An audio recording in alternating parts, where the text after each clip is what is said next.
Filsafat Hukum dan Etika Profesi Modul 3 Kegiatan Belajar 4 Feminist Jurisprudence.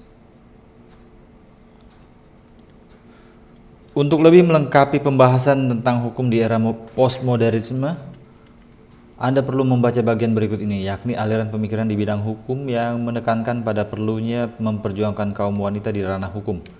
Kritik utama dari aliran ini adalah materi muatan hukum tidak lepas dari isu bias gender, menempatkan kaum wanita inferior ketika berhadapan dengan laki-laki. Bacalah dengan seksama dan Anda akan tahu. A. Pengertian dan latar belakang kemunculan feminist jurisprudence. Aliran gerakan feminis dalam hukum, feminist jurisprudence, muncul dalam bentuk embrionya di Amerika Serikat pada akhir 1980-an. Beberapa dari pergerakan ini berakar atau berkaitan dengan gerakan studi hukum kritis, critical legal studies movement.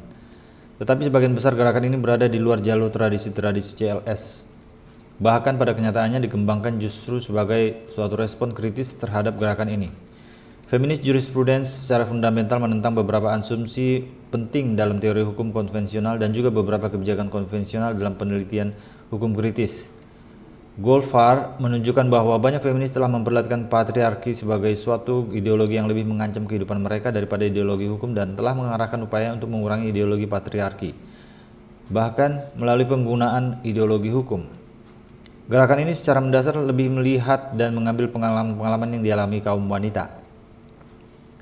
Kaum feminis berpandangan bahwa sejarah ditulis dari sudut pandang pria dan tidak menyuarakan peran wanita dalam membuat sejarah dan membentuk struktur masyarakat.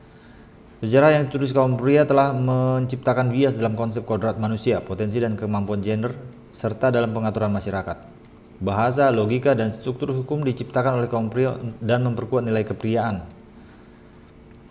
Kaum feminis menantang dan membongkar kepercayaan atau mitos bahwa pria dan wanita begitu berbeda sehingga perilaku tertentu bisa dibedakan atas dasar perbedaan gender. Gender menurut kaum feminis diciptakan dan dibentuk secara sosial, bukan secara biologis. Seks menentukan penampilan fisik dan kapasitas reproduksi, tetapi tidak menentukan ciri-ciri psikologis, moral, atau sosial. Dalam dokumen yang dikeluarkan oleh Australian Law Reform Commission, ditegaskan bahwa dalam implementasi prinsip equality before the law teridentifikasi ada ketidaksetaraan gender seperti berikut. 1. Kontribusi wanita dalam komunitas kurang dihargai. Women's contribution to the community is undervalued. 2. Wanita mempunyai akses ke sumber keuangan yang lebih sedikit dibandingkan pria. Women have less access to financial resources than men. 3. Kaum wanita menderita diskriminasi di tempat kerja. Women suffer inequality in the workplace. 4. Pembatasan peran wanita di lembaga hukum dan politik. Women are restricted in contributing to legal and political institutions. 5. Kaum wanita mendapat perlakuan kekerasan. Women experience violence. Dengan demikian dapat ditarik sebuah pengertian bahwa feminist legal theory, feminist jurisprudence atau pendekatan hukum dengan perspektif wanita adalah sebuah falsafah hukum yang didasarkan pada kesetaraan gender di bidang politik, ekonomi, dan sosial. Feminist legal theory didasarkan pada pandangan gerakan feminis bahwa dalam sejarah hukum merupakan instrumen untuk melanggengkan posisi wanita di bawah subordinasi kaum pria. Feminist legal theory biasa disebut juga feminist jurisprudence, yaitu mempelajari hukum dari sudut pandang teori-teori feminis. Agenda yang dilakukan oleh feminist legal theory sebagai berikut. Pertama, adalah membongkar dan menjelaskan bagaimana hukum memainkan peran untuk melegalkan status wanita dalam posisi subordinasi pria. Dengan kata lain, hukum menjadi sarana untuk melestarikan status quo, yaitu mendominasi pria atas kaum wanita. Kedua, mengubah status kaum wanita dengan mengubah hukum melalui pendekatan dan pandangan terhadap isu gender menjadi lebih adil dan berimbang. Hal ini merupakan emansipatoris kaum wanita di bidang hukum. B. Pokok pikiran feminist jurisprudence. Bidang yang dipengaruhi feminist jurisprudence adalah pemikiran hukum dalam setiap bidang hukum, di antaranya hubungan rumah tangga, domestic relations, seperti perkawinan, perceraian, keluarga, kekerasan dalam rumah tangga, pekerjaan, pelecehan seksual, hak-hak sipil, perpajakan, hak asasi manusia, dan hak-hak reproduksi. Walaupun kaum feminis mempunyai komitmen yang sama, yaitu kesetaraan antara pria dan wanita, pendekatan perjuangan dalam feminist jurisprudence tidak beragam. Setidaknya ada 3 mazhab pemikiran besar dalam aliran ini yang perlu Anda ketahui. 1. Mazhab tradisional atau liberal. Mazhab ini berpandangan bahwa rasionalitas wanita sama dengan kaum pria sehingga mereka seharusnya mempunyai kesempatan yang sama untuk menentukan pilihannya. Liberal feminis menantang dan mempertanyakan asumsi otoritas kaum pria dan memperjuangkan penghapusan perbedaan yang didasarkan pada perbedaan gender yang terdapat dalam hukum sehingga kaum wanita lebih diberdayakan untuk bersaing dalam persaingan di masyarakat. Dengan demikian, isu utama dari mazhab ini adalah ketimpangan gender. 2. Mazhab kultural feminis. Mazhab ini memfokuskan diri pada perbedaan antara kaum pria dan wanita serta merayakan perbedaan tersebut. Aliran ini mendasarkan pada hasil riset psikolog Carol Gilligan yang intinya menyatakan bahwa kaum wanita mementingkan hubungan, relationship, konteks, dan rekonsiliasi antar pribadi yang berkonflik, sedangkan kaum pria menekankan pada prinsip-prinsip abstrak tentang hak-hak dan logika. Sasaran dari masa pemikiran ini adalah memberikan pengakuan yang setara pada suara moral kaum wanita dalam nilai-nilai kepedulian dan komunal, caring and communal values. Dengan demikian, isu utama dalam aliran ini adalah perbedaan gender. 3. Mazhab radikal dan dominan feminisme. Aliran ini menyatakan bahwa kaum pria sebagai suatu kelas dalam masyarakat telah mendominasi kelas kaum wanita sehingga menciptakan ketidaksetaraan gender. Bagi radikal feminis, masalah gender adalah masalah kekuasaan. Radikal feminis menolak pendekatan tradisional yang mengambil titik referensi kepriaan.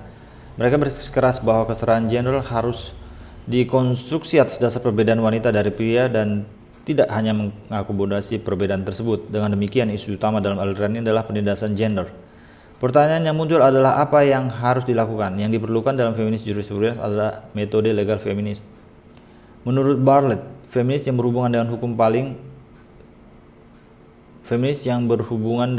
paling tidak memfokuskan pada 3 faktor. Pertama, bertanya pada perempuan, yaitu apa yang perlu ditanyakan seringkali dengan suara bisu, silence, suara yang diasingkan. Hal ini menyebabkan permukaan hukum untuk mengidentifikasi implikasi aturan gender dan asumsi tidak mengekalkan subordinasi wanita. Kedua, metode ini mengistimewakan suatu pemahaman praktis feminis yang dapat mencakup semua aspek logika deduktif, tetapi mempertimbangkan logika pengalaman-pengalaman konkret dan unit dari yang tertekan. Pendekatan ini tidak menganggap suatu gambaran fenomena satu dimensi, tapi memandang mereka sebagai dilema dengan sudut pandang kontradiksi dan ketidakkonsistenan yang beragam. Pendekatan ini bertentangan dengan dikotomisasi yang diberlakukan oleh pengadilan, yaitu pertanyaan ya atau tidak dalam proses persidangan.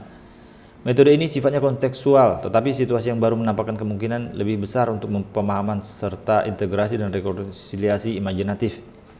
Aspek ketiga adalah munculnya kesadaran. Tujuannya adalah individual dan pemberdayaan kolektif, bukan untuk dendam pribadi. Sekali lagi, kesadaran ini didapat dengan integrasi pengalaman konkret dari yang tertekan, refleksi diri, dan teori. Selalu sensitif untuk menggandakan bentuk-bentuk kesadaran dalam eksistensi. Ringkasnya, penawaran Bartlett tentang metode legal feminis difokuskan baik pada dekonstruksi maupun rekonstruksi. Adapun usaha melakukan perubahan ke arah kesetaraan gender di Indonesia telah mulai terasa dengan berbagai polemiknya. Usaha pembuatan rancangan undang-undang seperti RUU tentang kekerasan dalam rumah tangga, RUU tentang perlindungan pekerja wanita dan migran, serta RUU perlindungan anak yang saat ini sudah menjadi undang-undang mengalami perdebatan yang seru terkait dengan isu gender ini. Dengan tumbuhnya LSM, proses penyadaran atas adanya struktur dominasi kaum pria yang tertanam dalam pikiran, struktur, dan budaya dengan melakukan kajian kritis terhadap berbagai produk hukum dan kebijakan yang merugikan perempuan, serta melakukan berbagai upaya untuk mengampanyekan usulan-usulan perubahan hukum atau kebijakan tersebut dalam berbagai kegiatan lokakarya, dialog publik, talk show, dan seminar telah banyak dilakukan. Di Indonesia terdapat kasus-kasus menarik dalam kacamata pendekatan hukum perspektif feminis jurisprudence, antara lain dalam kasus rancangan undang-undang anti pornografi dan porno aksi. Dalam penyusunannya, terjadi polemik yang cukup keras antara pendukung RUU tersebut dan penentangnya. Menariknya, pendukung kuat dan penentang kuat RUU tersebut sebagian besarnya adalah dari kalangan wanita sendiri. Pendukung dari RUU tersebut pada umumnya dari kalangan agamis tradisional yang melihat bahwa nantinya undang-undang dimaksud dapat dijadikan sarana perlindungan martabat kaum wanita. Di pihak penentang, RUU tersebut justru banyak merugikan kaum wanita. Hampir semua penerapannya yang menjadi korban atau mendapat dampak selalu kaum wanita, sehingga tidak berlebihan apabila mereka mengklaim bahwa RUU ini justru melanggengkan hegemoni dan dominasi kaum pria atas wanita.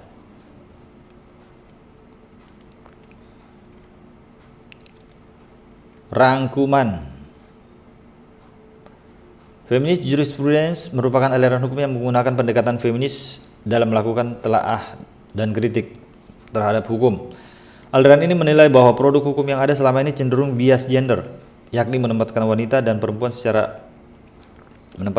atau perempuan secara subordinatif ketika berhadapan dengan laki-laki. Hal ini tentu saja akan menciptakan suatu ketidakadilan. Oleh karena itu, berbagai kegiatan advokasi perlu dilakukan untuk meningkatkan harkat dan martabat perempuan di muka hukum. Proses legislasi dengan demikian perlu dikawal untuk menciptakan produk hukum yang tidak bias gender, dalam artian menempatkan perempuan sebagai subjek hukum yang sejajar dengan laki-laki. Sekian dan terima kasih.